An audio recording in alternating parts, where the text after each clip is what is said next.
Preview.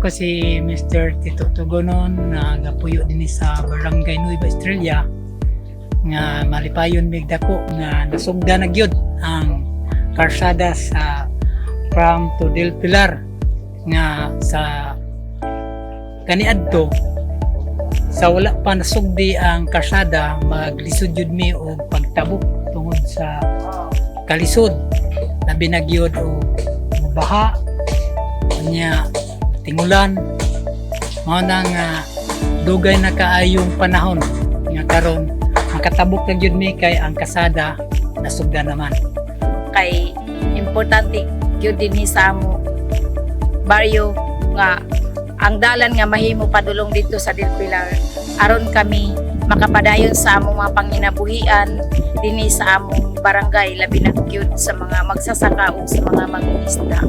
Ako si Romar Pipoy, usa ka managatay sa Barangay Nueva Estrella. Dako na ako pagpasalamat na nahimuan ang karsada sa Del Pilar, Pasingud. Daga na ako kuha karga sa motor baw-baw. Ako si Julito Pilar, lumulupyo sa Barangay Nueva Estrella, Cagayan de Island.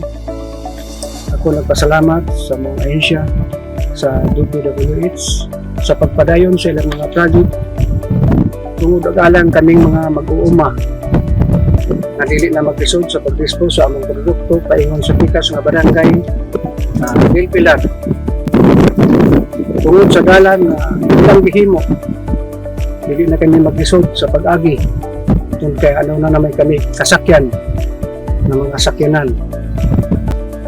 Dako kong pasalamat sa gobyerno o sa DPWH na matapos ning projeka o mahumaning sa karon na tuig o sa sunod ng mga kabulan. Daghang salamat sa DPWH. Mapasalamaton kami sa inyo nga kamo nagpakabana nagpadayon kanunay sa inyong mga proyekto paghatag dinhi sa among barangay.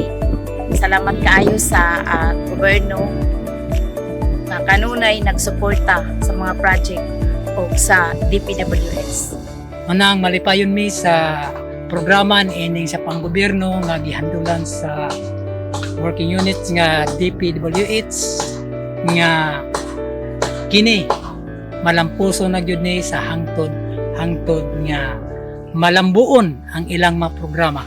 So daghang kaayong salamat kaninyong tanan mga workers nga nag-aktibo kamo nga kamo sa tabang din sa programa din sa atong probinsya sa Dinagat Island.